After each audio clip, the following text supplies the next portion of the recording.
નમસ્કાર વિદ્યાર્થી મિત્રો, અર્થશાસ્ત્ર MA-3 પેપર નંબર 302ની અંદર હેબલરનો વૈકલ્પિક ખર્ચનો સિદ્ધાંત આપણે જોઈએ. હવે આ સિદ્ધાંતની અંદર સૌપ્રથમ આપણે વૈકલ્પિક ખર્ચ શું એ જોઈશું. વૈકલ્પિક ખર્ચ જો અહીંયા ડિસ્પ્લેની અંદર તમે જોઈ શકો છો કે એની વ્યાખ્યા આપેલી છે કે કોઈ એક વસ્તુ ઉત્પન્ન કરવાનું વૈકલ્પિક ખર્ચ એટલે વસ્તુનું એક વધારાનું એકમ ઉત્પાદન કરવા અન્ય વસ્તુના જતા કરવા પડતા એકમો.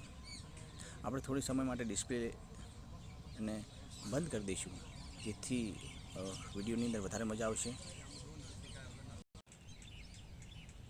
અહીંયા વૈકલ્પિક ખર્ચની અંદર મિત્રો વિકલ્પ, આનું આપણે ઉદાહરણ લઈએ વૈકલ્પિકનું, તો જ્યારે કોઈક જમીનનો ટુકડો આપણી જોડે હોય, 2 વીઘા જમીનનો ટુકડો હોય અને એની અંદર આપણે ધારો કે ખેતી કરવાની હોય તો આપણે એની અંદર ઘણા બધા પાક વાવી શકીએ. દાખલા તરીકે કાં તો કપાસ વાવી શકીએ, કાં તો એરંડા વાવી શકીએ, કાં તો બાજરી વાવી શકીએ. આમ હવે આપણે એમાંથી ગમે તે એકનું જ ઉત્પાદન કરવાનું છે. તો આપણે જે ઉત્પાદક છીએ તો ઉત્પાદક તરીકે આપણે કેવી વસ્તુ આવશું કે જેમાં વધારે ને વધારે નફો મળતો હશે હંમેશા, એ વસ્તુ એ જમીનની અંદર વાવશું. એટલે આપણને એમ થાય કે ભાઈ અત્યારે કપાસના ભાવ સારા છે તો આપણે કે કપાસના ભાવ છે એ ટકી રહેશે, એની માંગ સારી છે તો આપણે કપાસ વાવશું. તો હવે અન્ય જતા કર્યા વિકલ્પો, તો કયા કયા જતા કર્યા? અહીંયા 3ને ઉદાહરણ લીધું હતું, તો એરંડા અને બાજરી જતા કર્યા. તો આ જતા કરેલા વિકલ્પો છે એ ઉત્પાદિત કરેલ વિકલ્પનું વૈકલ્પિક ખર્ચ છે.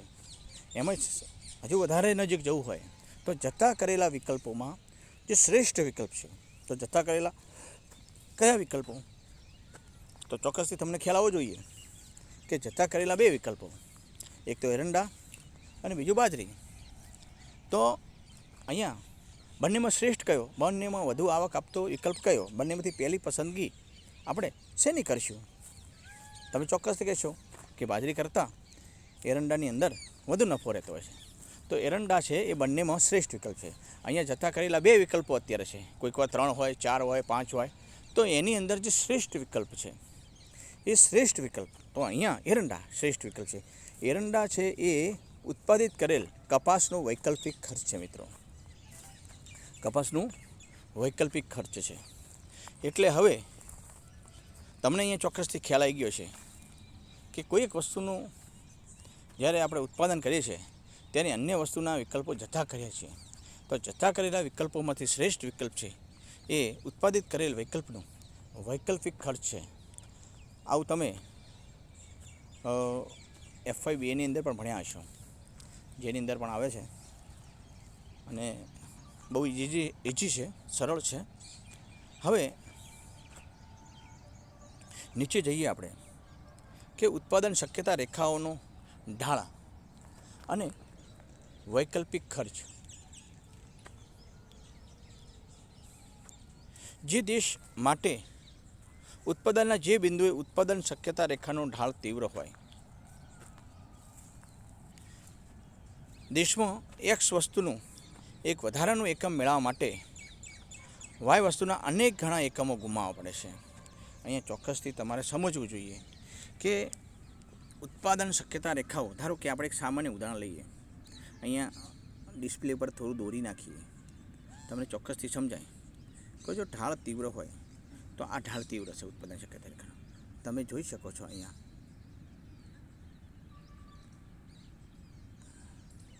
આ X વસ્તુ છે અને આ Y વસ્તુ છે. X વસ્તુનું આટલું મેળવવા માટે આપણે Y વસ્તુના આટલા બધા ગુમાવવા પડ્યા. સમજજો, X વસ્તુના થોડા જ એકમો મેળવવા માટે અહીંયા Y વસ્તુના ઘણા એકમો આપણે ગુમાવવા પડ્યા. એટલે જો વૈકલ્પિક ખર્ચ રેખાનો ઢાળ છે મિત્રો તીવ્ર હોય, આપણે જોયું કે અહીંયા જે રેખાનો ઢાળ હતો એ થોડો વધારે હતો ઓછો હોય તો એ આવો હોય, એ પણ તમને ખ્યાલ છે. એટલે જ્યારે વૈકલ્પિક ખર્ચ રેખાનો ઢાળ તીવ્ર હતો ત્યારે હંમેશા એક્સ વસ્તુને એક એકમ મેળવવા માટે વાય વસ્તુના ઘણા એકમો ગુમાવવા પડે છે. તેથી તે દેશમાં વાયની સરખામણીમાં એક્સ વસ્તુનું વૈકલ્પિક ખર્ચ વધારે હોવાથી એક્સ વસ્તુ છે એ આયાતી બનશે. અહીંયા એક વસ્તુ પરફેક્ટ ધ્યાન લઈ લેજો કે જે વસ્તુનું વૈકલ્પિક ખર્ચ વધારે હોય તેનું એ દેશ ઉત્પાદન કરશે નહીં, અને એ વસ્તુ ક્યાંથી લાવશે? બીજા દેશમાંથી લાવશે. અને જે વસ્તુનું વૈકલ્પિક ખર્ચ ઓછું હશે તો એ દેશ શું કરશે? તો એ વસ્તુ પોતાના ત્યાં ઉત્પાદન કરશે, અને જેનું વૈકલ્પિક ખર્ચ વધારે છે એ બીજા દેશમાંથી લાવશે. અહીંયા ફરીથી એ આકૃતિ એવી એકવાર ફરીથી દોરીએ, ડિસ્પ્લે પર તમને દેખાતી છે. આપણે અહીંયા થોડો ઢાળ વધારે કરીએ તો અહીંયા ચોક્કસથી ખ્યાલ આવી જવો જોઈએ તમને. બહુ જ સરળ છે. આ એક્સ વસ્તુ છે અને વાય વસ્તુ છે. એક્સ વસ્તુના આટલા એકમો મેળવવા માટે વાય વસ્તુના આટલા બધા એકમો જતા કરવે છે. એટલે અહીંયા શું છે? વૈકલ્પિક ખર્ચ કેવું છે? વધુ છે. માટે જે દેશનો આ વૈકલ્પિક ખર્ચ હશે, ધારો કે આપણે એ દેશની વાત કરીએ તો એ દેશ છે એ શું કરશે? વાય વસ્તુ એક્સ વસ્તુનું વૈકલ્પિક વધારે છે, માટે એક્સ વસ્તુ છે ક્યાં શું કરશે? એ બીજા દેશમાંથી લાવશે. સામે જો ધારો કે આપણે વાય વસ્તુની ઉત્પાદન કરી છે એનું વૈકલ્પિક ખર્ચ માપતા હોઈએ તો અહીંયા વાય વસ્તુ શું થશે કે વાય વસ્તુ એનું ઉત્પાદન કરે છે તો અહીંયા એનું એક્સ વસ્તુનું વૈકલ્પિક ખર્ચ કેવું છે? ઓછું છે. વાય વસ્તુનું વૈકલ્પિક ખર્ચ છે એ વાય વસ્તુ આટલી બધી મેળવવા માટે એક્સ વસ્તુ માત્ર આટલી જ જતી કરવી પડે છે. સમજો. હવે આપણે શું ધ્યાનમાં લઈએ છીએ? વાય વસ્તુને ધ્યાનમાં લઈએ છીએ. એટલે વાય વસ્તુ લેવા માટે એક્સ વસ્તુ ઓછી જતી કરવી પડે છે. તો અહીંયા શું છે? એ વાય વસ્તુનું વૈકલ્પિક ખર્ચ કેવું છે? ઓછું છે. તો દેશ છે એ શું કરશે? વાય વસ્તુ પોતાના ત્યાં ઉત્પાદન કરશે અને એની નિકાસ કરશે, સામે એક્સ વસ્તુની આયાત કરશે. એટલે અહીંયા એક વસ્તુ મિત્રો ધ્યાનમાં રાખજો કે જે વસ્તુનું વૈકલ્પિક ખર્ચ વધુ આવતું હોય તે વસ્તુ બીજા દેશમાંથી લાવશે, અને જે વસ્તુનું વૈકલ્પિક ખર્ચ ઓછું હશે તે પોતાના ત્યાં એ ઉત્પાદન કરશે. આ વાસ્તવિકતા થોડી વધારે ધ્યાનમાં લેજો. આકૃતિ આપણે જે દોરી એ પણ તમે પૂરેપૂરી રીતે સમજી લેજો, અને બહુ જ ઇઝી છે. 2 થી 3 વાર જોશો એટલે ચોક્કસથી સમજાઈ જશે. એના પછી આપણે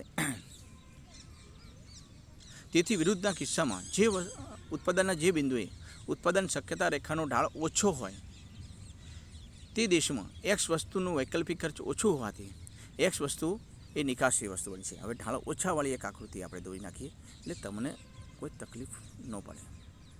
આકૃતિ અને આ ઢાળ ઓછો કોને કહેવાય તો તમે લપસણીને ધ્યાનમાં લેશો એટલે ખ્યાલ આવી જ જાય. વોટર પાર્કમાં ગયા હોય ને પેલી ઊંચી લપસણી છે એનો ઢાળ કેવો તીવ્ર હોય, જરા નીચે આવતા રહો ઘડીક વારમાં, અને બહુ લાંબા સુધી લપસણી જતી હોય અને ઢાળ ઓછો હોય તો હળવે આવો ને. એટલે અહીંયા તમે જોઈ શકો છો. હવે આપણે દોરીને બતાવીએ તમને.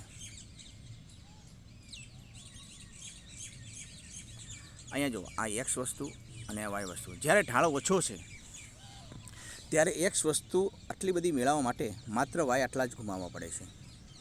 અહીંયા એક્સ વસ્તુનું વૈકલ્પિક ખર્ચ કેવું છે? ઓછું છે. એટલે જ્યારે ઢાળ ઓછો હોય, આ ટૂંકા પ્રશ્નની અંદર મિત્રો પૂછાઈ શકાય કે જ્યારે ઢાળ ઓછો છે ત્યારે એક્સ વસ્તુ છે એનું વૈકલ્પિક ખર્ચ ઓછું છે, માટે શું કરશે દેશ? એક્સ વસ્તુ પોતાને ત્યાં ઉત્પાદન કરશે અને એની નિકાસ કરશે. સામે વાય વસ્તુ છે એ વાય વસ્તુનું એ બીજા દેશમાંથી લાવશે. અહીંયા ચોક્કસથી તમને સમજાઈ ગયું છે. હવે એની ધારણાઓ જોયો. આ જે મેં સમજાયું અત્યાર સુધી જેટલું સમજ્યા તમે એ ન સમજ્યા હોય, થોડી ઓછી સમજણ પડી તો ફરીવાર રિપીટ કરજો વિડીયો અને ફરીવાર જોજો. બહુ જ મજા આવશે અને એ સમજાશે જો ઉત્પાદન શક્યતા રેખાનો ઢાળ અને એની અંદર મેં જે માપ દર્શાવ્યું એક્સ વસ્તુ પ્રાપ્ત કરવા માટે વાય વસ્તુ કેટલી ગુમાવી, એનું જે પરફેક્શન છે એ ચોક્કસથી તમે ધ્યાનમાં લેજો તો તમને એની અંદર વધારે મજા આવશે. હવે આપણી ધારણાઓ જોઈએ. પહેલી ધારણા છે કે 2 દેશો અને 2 વસ્તુનું અસ્તિત્વ છે. એટલે આ જે સિદ્ધાંત છે એની અંદર માત્ર 2 દેશો છે અને 2 જ વસ્તુઓ છે. એક્સ અને વાય વસ્તુ. એટલે એક્સ વસ્તુ પ્રાપ્ત કરવા માટે વાય વસ્તુ ગુમાવવી પડે, વાય વસ્તુ પ્રાપ્ત કરવા માટે એક્સ વસ્તુ ગુમાવવી પડે. બસ. ઉત્પાદનના સાધનો એક જ દેશમાં સંપૂર્ણ ગતિશીલ અને બે દેશોમાં અપૂર્ણ ગતિશીલ છે. એટલે સાધનો એક જ દેશની અંદર ટૂંકમાં ગતિશીલ છે અને એક દેશમાંથી બીજા દેશમાં જઈ શકતા નથી. પણ સાધનોની અવેજીમાં શું જાય છે? અહીંયા વસ્તુઓ જાય છે મિત્રો. પછી છે નંબર 3, ઉત્પાદનના સાધનોનો પુરવઠો સ્થિર છે. સાધનો વધતા ઘટતા નથી. દરેક દેશમાં પૂર્ણ રોજગારી સમતુલા છે. એટલે જેટલા સાધનો છે એ બધા જ સાધનોને કામ મળે છે. વસ્તુની કિંમત અને સીમાંત ખર્ચ છે. એટલે વસ્તુની જે કિંમત છે બરાબર સીમાંત ખર્ચ છે. એટલે કિંમત એટલી જ છે એ કે જે સામાન્ય નફો મળે છે એનાથી ઓછી કિંમત લેવામાં આવે તો ખોટ જાય, આવી કિંમત છે કિંમત બરાબર. પછી સાધન બજાર અને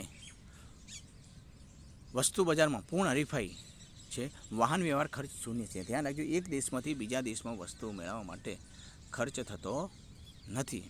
એના પછી છે આંતરરાષ્ટ્રીય વેપાર મુક્ત છે. એટલે એક દેશ બીજા દેશમાં જે વેપાર કરે છે એને કોઈ બંધનો છે નહીં. એ પછી કરવેરાના કે કોઈ પણ બંધનો એને નડતા નથી. એટલે કરવેરા લાદવામાં આવતા નથી. જે આયાત ડ્યુટીને વિકાસની જે ડ્યુટી હોય છે, જે જકાતો હોય છે એ બિલકુલ લેવામાં આવતી નથી. હવે એના પછીનું આપણે છે એ જોઈએ.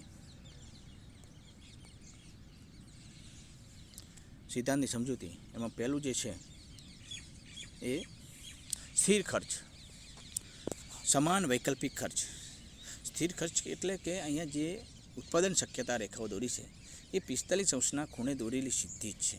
મિત્રો ધ્યાન રાખજો. તો અહીંયા એ દેશની અને બી દેશની ઉત્પાદન શક્યતા રેખા છે. ઉત્પાદન શક્યતા રેખા શું દર્શાવે છે?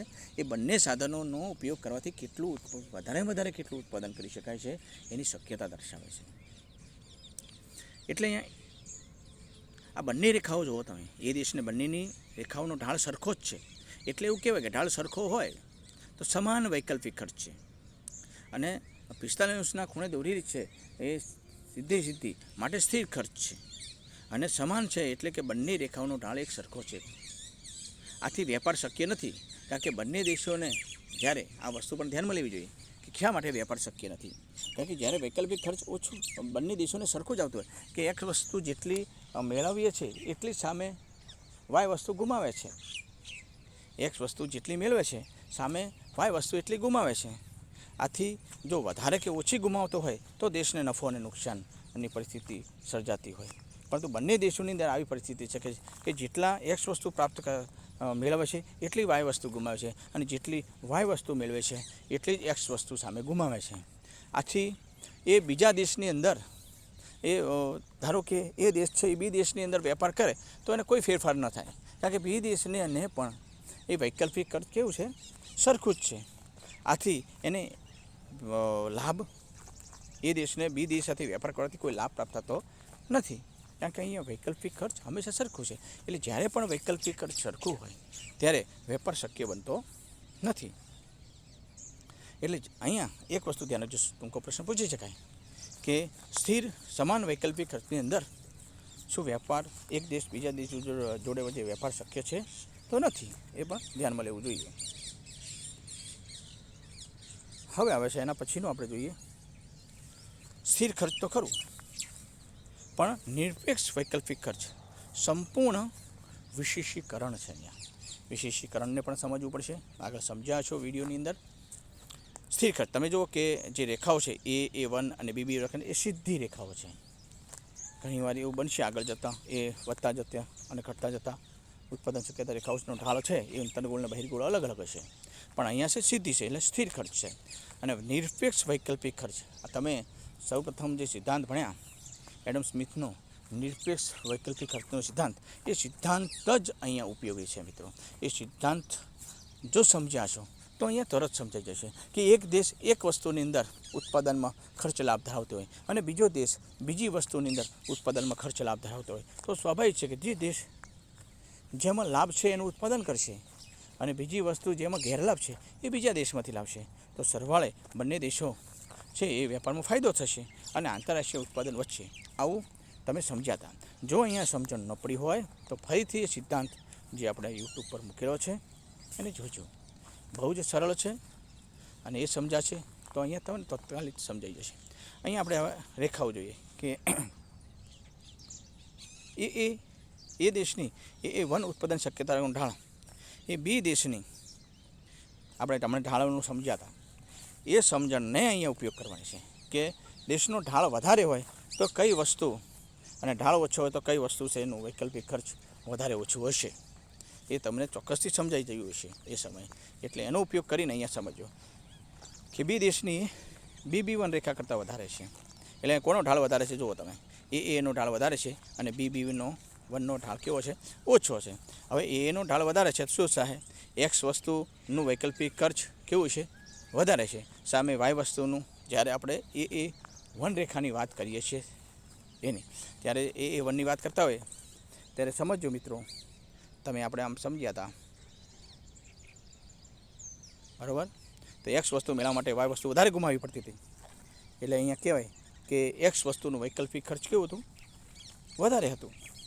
આથી એ દેશ છે X વસ્તુનું શું કરશે? ક્યાંથી લાવશે? બી દેશમાંથી લાવશે અને પોતે શું ઉત્પાદન કરશે? Y વસ્તુ. કારણ કે એને X વસ્તુનું વૈકલ્પિક ખર્ચ વધારે છે જ્યારે Y વસ્તુનું વૈકલ્પિક ખર્ચ કેવું છે? ઓછું છે. સામે બી દેશની જો ઉત્પાદન શક્યતા રેખાનો ઢાળ ઓછો છે એટલે બી દેશનો ઓછો હોય તો તમને તરત સમજાઈ જાય. આપણે એ પણ સમજ્યા હતા કે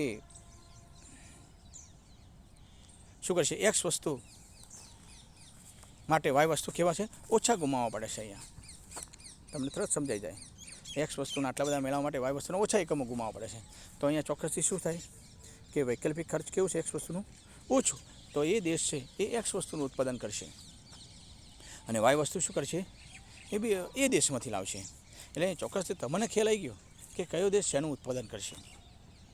હવે આપણે ડિસ્પ્લેની અંદર જોઈ લઈએ કે આથી એ દેશ વાયના અને બી દેશ Xના ઉત્પાદન વિશેષીકરણ સાધે તો બંને દેશો વચ્ચે વેપાર શક્ય બને છે. એ દેશમાં આંતરિક વિનિમય દર જોજો 2y બરાબર 1x છે. કારણ કે તમે જોઈ શકો છો અહીંયા 10 અને 20 છે. એટલે વાયના 20 અને Xના 10 એટલે 2y બરાબર 1x એવું થાય ને. હા. અને સામે બી દેશની અંદર જુઓ કે 10y અને 20 છે એટલે 1y બરાબર 2x આવું થાય. આંતરિક વિનિમય દર છે. દેશની અંદરનો વ્યાપારનો વિનિમય દર છે મિત્રો. ધારો કે આંતરરાષ્ટ્રીય વિનિમય દર હવે જુઓ કેટલો નક્કી થાય છે. અહીંયા લખેલો છે કે 1x બરાબર 1y. અહીંયા ટાઈપિંગમાં મિસ્ટેક છે, તમે સમજી લેજો કે 1x બરાબર 1y થાય તો અને એની રેખા છે ડોટ ડોટ ડોટ વાળી AB1 રેખા આંતરરાષ્ટ્રીય વિનિમય દરની રેખા દોરી છે. હવે જો 1x બરાબર 1y થાય તો પહેલાં આપણે જોઈએ કે એ દેશને કેટલો ફાયદો થાય છે. સમજો કે એ દેશનો આંતરિક વિનિમય દર કેટલો હતો. જો ડિસ્પ્લેની અંદર લખેલો છે કે 2y આપે ત્યારે 1x મળતો હતો. કેટલો? કે 2y આપે ત્યારે 1x મળતો હતો. હવે એનો આંતરરાષ્ટ્રીય વિનિમય 1y આપવાથી 1x મળી જાય છે. 2y આપતા હતા ત્યારે 1x મળતો હતો.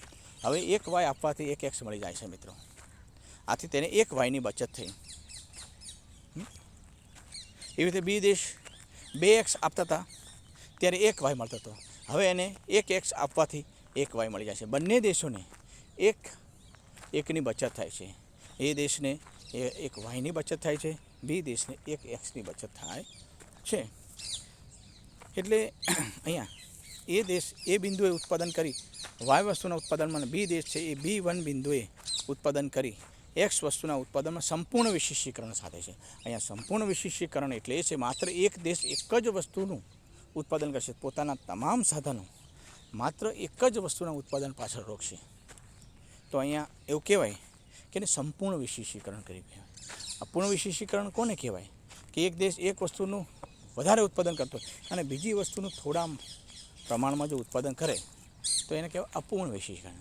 સંપૂર્ણ એટલે એક દેશ માત્ર એક જ વસ્તુનું ઉત્પાદન કરે, પોતાના તમામ ઉત્પાદનના સાધનો માત્ર એક જ વસ્તુના ઉત્પાદન પાછળ રોકે તો એને સંપૂર્ણ. એટલે અહીંયા સંપૂર્ણ વિશેષીકરણ સાધે છે અને એક વાય બરાબર એક એક્સના આંતરરાષ્ટ્રીય વિનિમય દરે બંને દેશોને આયાતી વસ્તુ પહેલાં કરતાં નીચી કિંમતે પ્રાપ્ત થાય છે.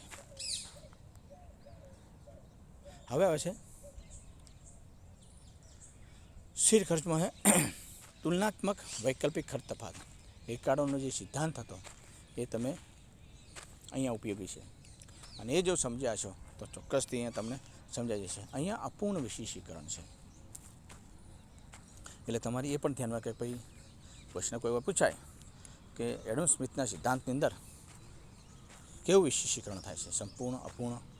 તો યાદ રાખો પડે સંપૂર્ણ. રિકાર્ડોના સિદ્ધાંતમાં કેવું વિશેષીકરણ થાય કે અપૂર્ણ વિશેષીકરણ. આ વસ્તુને પણ ધ્યાનમાં લેવી જોઈએ. હવે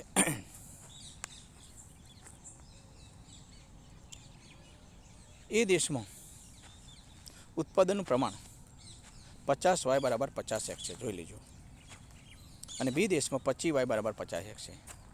અહીંયા એ દેશ વાયના ઉત્પાદનમાં ખર્ચ લાભ વિશેષ છે, કારણ કે એ દેશ છે એ બંને વસ્તુમાં તો એને ઉત્પાદનનું પ્રમાણ સારી માત્રામાં છે. તમે જુઓ 50y બરાબર 50x, પણ એક્સના ઉત્પાદન એ જે છે એ બી દેશને પણ 50-50, એટલે એની તુલનાત્મક એને કોઈ લાભ એક્સ વસ્તુમાં પ્રાપ્ત થતો નથી.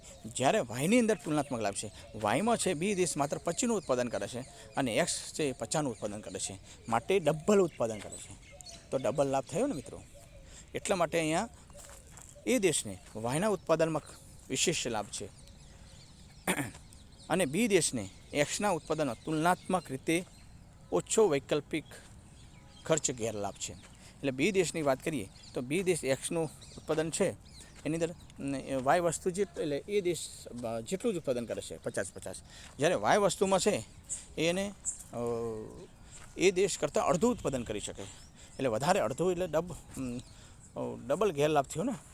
જેટલો એ દેશને વાય વસ્તુ ઉત્પાદન કરવામાં લાભ છે એટલો જ બી દેશને એમાં ગેરલાભ થયો.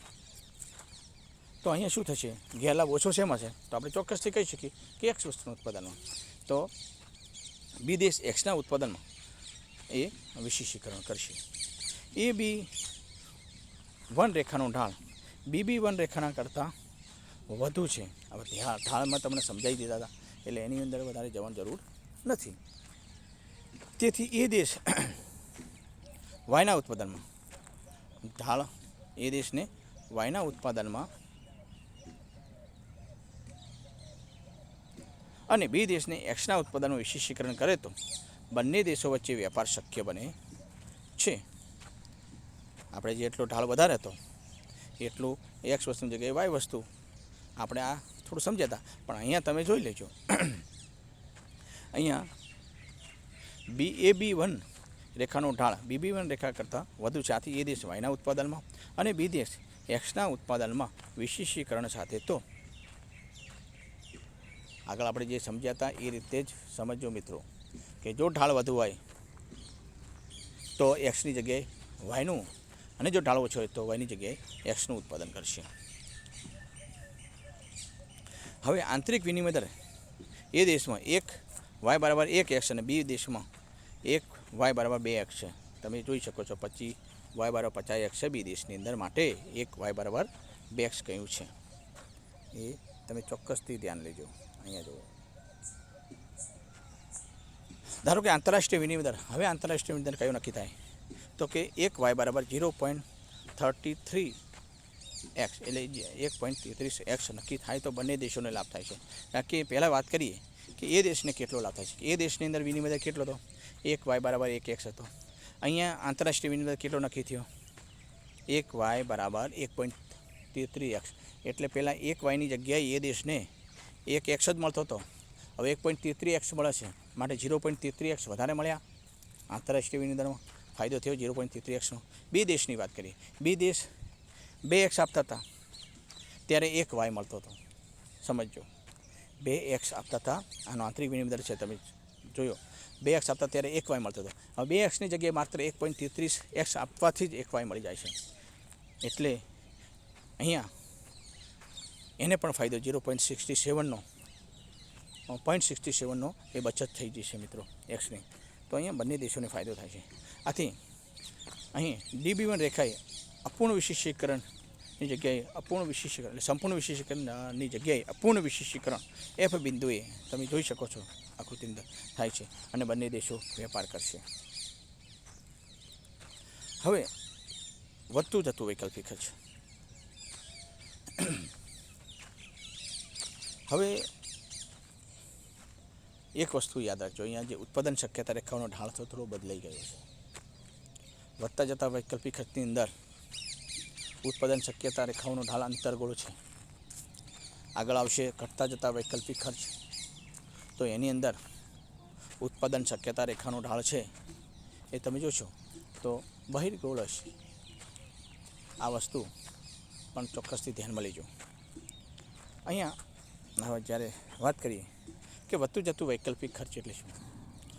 વધતું જતું તમને ખબર છે કે એક વસ્તુ મેળવવા માટે જે બીજી વસ્તુ ગુમાવી છે એ વધારે ને વધારે હોય તો વધતું જતું વૈકલ્પિક ખર્ચ. સ્વાભાવિક છે કે એક વસ્તુ પ્રાપ્ત કરવા માટે બીજી વસ્તુ જે ગુમાવી છે એ ગુમાવવાનો જે દર છે એ વધતો જાય તો વધતું જતું વૈકલ્પિક ખર્ચ. અને જો એ ગુમાવવાનો દર ઓછો હોય તો ઘટતું જતું વૈકલ્પિક ખર્ચ. આ પણ તમને ચોક્કસથી ખ્યાલ આવી જશે. હવે તમે જુઓ આકૃતિ કદાચિત તમને દેખાતી તો હશે જ વ્યવસ્થિત, પણ જો ન દેખાય ઘણી વાર એવું બને છે વિદ્યાર્થીઓને એ જે યુટ્યુબની અંદર એની ક્લેરિટી થોડી ઓછી થઈ જતી હોય છે, ત્યારે ચોક્કસથી એની જે PDF આપણે ઓનલાઈન મૂકેલી જ છે એને સાથે રાખી અને વિડીયો જોશો તો તમને વધારે ખ્યાલ આવી જશે. કારણ કે હું બોલતો હોઈશ ત્યાં તમે આકૃતિ જ્યારે સામે રાખશો તો તમને મજા આવશે.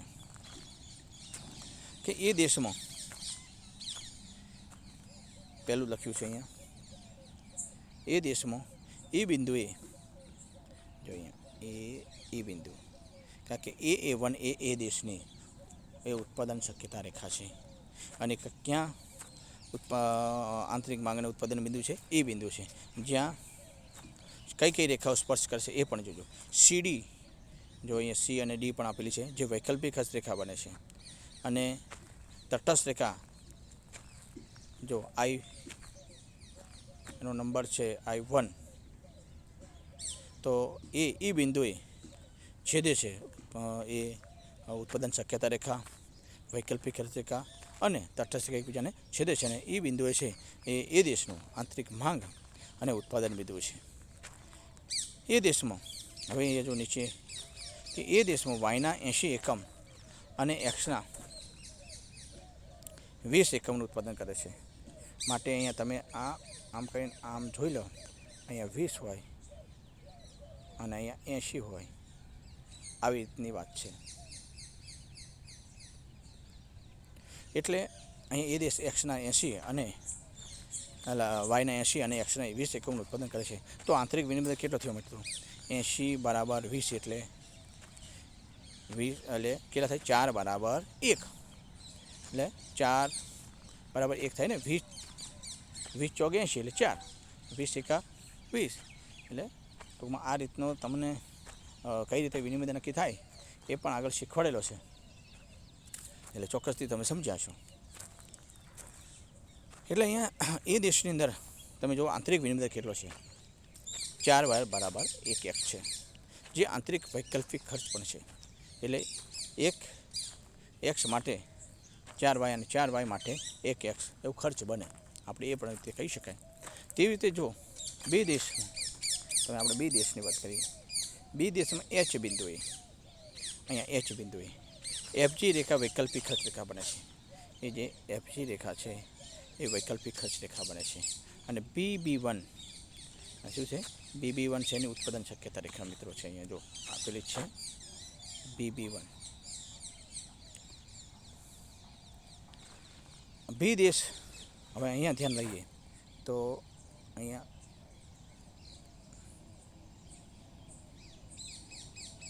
આમ એટલે વાયના છે 40 અને એક્સના છે 50. આ રીતે સમજી લેજો તમે. હવે બી દેશ વાયના 40 અને એક્સના 50 એકમ ઉત્પાદન કરે છે. આંતરિક વૈકલ્પિક ખર્ચ હવે કેટલો થાય? આપણે એને વિનિમય શોધીએ તો તો 1y બરાબર 1.25x થાય છે. આ બંને દેશોની વૈકલ્પિક ખર્ચ રેખાઓના ઢાળ દ્વારા કહી શકાય કે એ દેશ વાય વસ્તુના અને બી દેશને એક્સ વસ્તુના ઉત્પાદનમાં તુલનાત્મક લાભ છે. સમજો અહીંયા એ દેશને શાના છે કે અહીંયા જ્યારે ઉત્પાદન શક્યતા રેખાઓ છે એ બીજું મારે તમને એક થોડું શોર્ટકટ એવું સમજાવવાનું કે જે ધરી છે એ વાય ધરીને એક્સ ધરી છે એટલે એક્સ વસ્તુનું વાય વસ્તુ એ ધરી પર છે એટલે જે વસ્તુના ઉત્પાદનની ધરી છે એ ધરી બાજુ વધારે સમાન હોય એ વસ્તુ એને વધારે સસ્તી છે. એટલે તમે અહીંયા જોઈ શકો છો એટલે અહીંયા આને સમાન છે જ્યારે અહીંયા બી દેશની છે એ આને વધારે સમાન છે. આ વસ્તુ થોડી શોર્ટકટ છે, યાદ રાખી લેજો, ઝડપી સમજાઈ જાય તમને કે જે ધરી તરફી વધારે સમાંતર થતી હોય એ વસ્તુનું ઉત્પાદન ખર્ચ છે એને ઓછું આવતું હશે. એટલે બંને દેશોની વૈકલ્પિક ખર્ચ રેખાઓના ઢાળ દ્વારા કહી શકાય કે એ દેશને વાય વસ્તુના અને બી દેશને એક્સ વસ્તુના ઉત્પાદનનો તુલનાત્મક લાભ છે. જો આંતરરાષ્ટ્રીય વિનિમય દર 1y બરાબર 1x નક્કી થાય તો બંને દેશોને લાભ થાય છે. હવે બંને દેશોને લાભ કેવી રીતે થાય? પહેલાં આપણે જોઈએ એ દેશની કે એ દેશની શું પરિસ્થિતિ હતી કે 4y આપતા હતા ત્યારે એને 1x પ્રાપ્ત થતો હતો. તો અહીંયા પરિસ્થિતિ કેવી છે? અહીંયા આંતરરાષ્ટ્રીય વિનિમય દર કેટલો છે? 1y આપવાથી 1x પ્રાપ્ત થઈ જાય છે. 1y આપવાથી 1x પ્રાપ્ત થઈ જાય છે. તો શું થાય છે ને 3yની બચત થઈ ગઈ એ દેશને. બહુ સરસ અને બહુ વધારે કહેવાય. હવે બી દેશની વાત કરીએ. બી દેશનો વિનિમય દર આંતરિક કેટલો હતો? 1y બરાબર 1.25x હતો. એટલે 1.25x આપતા હતા ત્યારે એને 1y મળતો હતો. તો આંતરરાષ્ટ્રીય વિનિમય દર માત્ર 1x આપવાથી 1y મળી જાય છે. એટલે 0.25xની એને બચત થાય છે. 0.25x ન આપે એટલે માત્ર એક જ x આપે તો 1y મળી જાય છે. આથી 0.25xની શું થાય છે? અહીંયા બચત થાય છે. એટલે અહીંયા ટૂંકમાં કહેવાનો અર્થ એ છે કે બંને દેશો જો વિનિમય કરશે, એક દેશ બીજા દેશની અંદર વેપાર કરશે તો ચોક્કસથી બંને દેશોને ફાયદો થશે. એટલે આંતરરાષ્ટ્રીય વેપાર શક્ય છે. હવે અહીંયા અપૂર્ણ વિશેષીકરણ શક્ય બને છે. એ પણ ધ્યાનમાં લેજો કે અપૂર્ણ વિશેષીકરણનો અર્થ એવો છે કે માત્ર એ દેશ માત્ર વાય વસ્તુનું અને ઉત્પાદન કરે છે, સાથે સાથે એક્સ વસ્તુનું પણ થોડું માત્રામાં ઉત્પાદન કરે છે. હવે એનો એ કઈ જગ્યાએ છે એ પણ તમે જુઓ કે અહીંયા એ દેશ છે અહીંયા ઉત્પાદન કરે છે આંતરરાષ્ટ્રીય વેપાર પછી, અને બી દેશ છે અહીંયા ઉત્પાદન કરે છે. એટલે એ દેશ છે એ વાયનું તો ઉત્પાદન આટલું બધું કરે જ છે, સાથે એક્સનું આટલું ઉત્પાદન કરે છે. એટલા માટે કહ્યું છે કે એ દેશ વાયના ઉત્પાદન સાથે એક્સ વસ્તુનું પણ થોડી માત્રામાં ઉત્પાદન કરે છે. એટલે એના ઉત્પાદનના થોડા સાધનો છે એ એક્સ વસ્તુ પાછળ પણ રોકાયેલા છે. એવી જ રીતે આપણે બી દેશની વાત કરીએ તો બી દેશને આપણે તમને કહ્યું હતું કે એનું જે બિંદુ છે ઉત્પાદનનું, એ બી દેશ છે એ વાયનું આટલું ઉત્પાદન કરે છે, સાથે એક્સનું આટલું ઉત્પાદન કરે છે. એટલે બી દેશ પણ બંને વસ્તુનું ઉત્પાદન કરે છે. જેમાં એને લાભ વધારે છે એનું વધારે ઉત્પાદન કરે છે, અને જેમાં લાભ ઓછો છે એની અંદર એ ઓછું ઉત્પાદન કરે છે. માટે અપૂર્ણ વિશેષીકરણ અહીંયા થાય છે એવું ચોક્કસથી કહી શકાય. હવે આપણે એના પછી ઘટતું જતું વૈકલ્પિક ખર્ચને જોઈએ.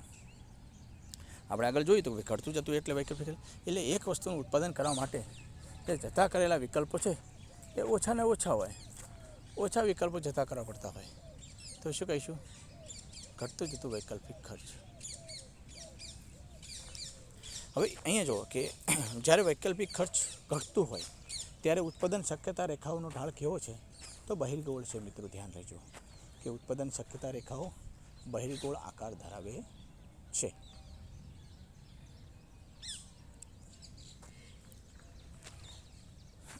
એ બિંદુએ અહીં આપણે ડિસ્પ્લે અંદર જોજો કે એ બિંદુ એ દેશનું ઉત્પાદન અને સમતુલાનું બિંદુ છે. હવે આપણે એ બિંદુ અહીંયા આકૃતિમાં છે એ દેશનું, એટલે એ દેશની રેખા છે A1 છે મિત્રો, A1 ને એ બિંદુએ CD વૈકલ્પિક ખર્ચ રેખા છે અને I1 તટસ્થ રેખા એ બિંદુએ એકબીજાને સ્પર્શ કરે છે અને ત્યાં એ ઉત્પાદનનું સમતુલા બિંદુ કહેવાય. એ H એ બી દેશનું, હવે આપણે H જોઈએ, અહીંયા H છે,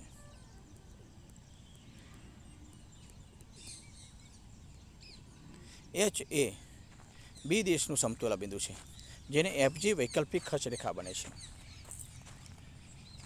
બંને વૈકલ્પિક ખર્ચ રેખાઓનો ઢાળ પરથી કહી શકાય કે એ દેશને વાયના ઉત્પાદન, મેં તમને આગળ પણ કહ્યું હતું, જે ધરી પર આપણે જે પર વધારે સમાન રેખા હોય એ દેશને એના ઉત્પાદનમાં ખર્ચલા વધારે છે. એટલે જો તમે આપણે એમ જોઈએ જઈએ તો એ દેશની છે એ, એટલે વધારે સમાંતર ક્યાં છે?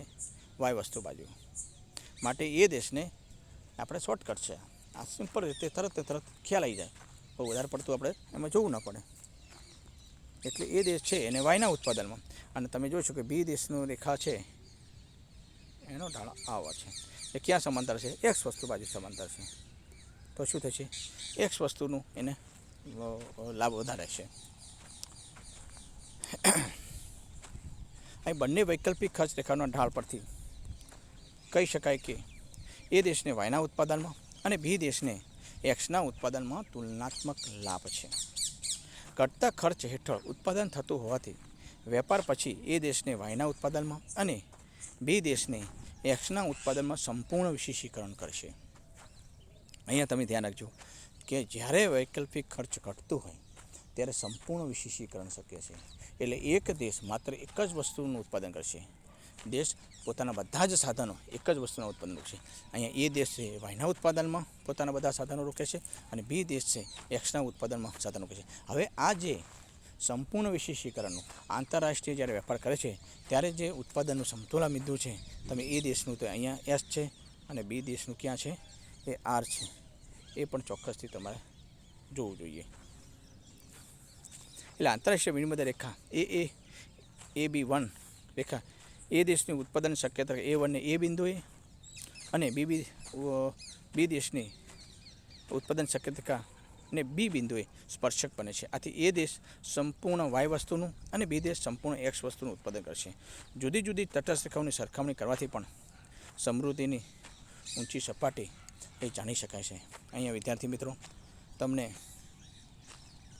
વિડીયોની અંદર વધારે મજા આવી છે, તમે સમજ્યા છો સારી રીતે. જો ન સમજણ પડી હોય તો વિડીયો એકથી વધારે વાર જોજો. ચોક્કસથી બહુ જ સારો પ્રશ્ન છે, સરળ છે, શરૂઆતથી જ વધારે સારી રીતે ધ્યાનમાં લેશો તો ચોક્કસથી સમજાઈ જશે. ટૂંકમાં અહીંયા જે વૈકલ્પિક ખર્ચ છે એ વૈકલ્પિક ખર્ચ શું છે એ સમજજો પહેલાં. પછી જે ઉત્પાદન શક્યતા રેખાનો ઢાળ છે એ ઢાળ પરથી આપણે કઈ રીતે કહી શકીએ કે કયા દેશને છે એ શેના ઉત્પાદનમાં લાભ છે, શેનું વૈકલ્પિક ખર્ચ ઓછું છે, શેનું વૈકલ્પિક ખર્ચ એ વધારે છે. એ સ્થિર ખર્ચની રીતે એમાં નિરપેક્ષ વૈકલ્પિક ખર્ચ, તુલનાત્મક વૈકલ્પિક ખર્ચ, પછી વધતા જતા વૈકલ્પિક ખર્ચમાં અને ઘટતા જતા વૈકલ્પિક ખર્ચની અંદર તમે આ જે ટૂંકમાં એનું જે ઢાળ છે એ ઢાળ પરથી ચોક્કસથી કહી શકવા જોઈએ કે કયા દેશને શેમાં લાભ થશે. અને આંતરિક વિનિમય દર કઈ શું છે, આંતરિક વિનિમય દર અને આંતરરાષ્ટ્રીય વિનિમય દર નક્કી થવાથી બંને દેશોને કેટલો ફાયદો થાય છે આ ચોક્કસથી તમે સમજજો. તો તમને આ પ્રશ્નની અંદર વધારે મજા આવશે, વધારે રસ અને રુચિ જાગશે. તમે આજે આગળ એમ ફીલ કરશો કે પછી નેક્સ્ટ સ્ટેટની એક્ઝામ આપશો. ચોક્કસથી આવા પ્રકારના પ્રશ્નો બહુ જ પૂછાતા હોય છે. એટલે આને સમજવાની પૂરેપૂરી કોશિશ કરજો. જેટલું વધારે સમજશો એટલું વધારે સારી રીતે યાદ રહેશે. ગોખવાથી તો તમને થોડો જ સમય યાદ રહેશે અને પછી ભૂલી જશો. આથી તમારી જે મહેનત છે એ મજૂરી બની જાય. એટલે સ્વાભાવિક છે કે વધારે સારી મહેનત કરજો, ચોક્કસથી સમજવાનો પ્રયત્ન કરજો. આ સાથે હવે આપણે આગામી વિડીયોની અંદર મળીશું. એટલા માટે હવે આપણે રજા લઈશું. જો સમજણ ન પડી હોય ફરીથી એકવાર વિડીયોને તમે વધારે વાર જોજો અને જો આ વિડીયો સારો લાગ્યો હોય તો ચોક્કસથી લાઈક કરજો, કોમેન્ટ કરજો. મિત્રો, તમારી કોમેન્ટો પણ અમારા માટે અતિ મહત્ત્વની છે, જેથી અમારો ઉત્સાહ પણ અવિરત જળવાઈ રહે. જય હિન્દ, જય ભારત.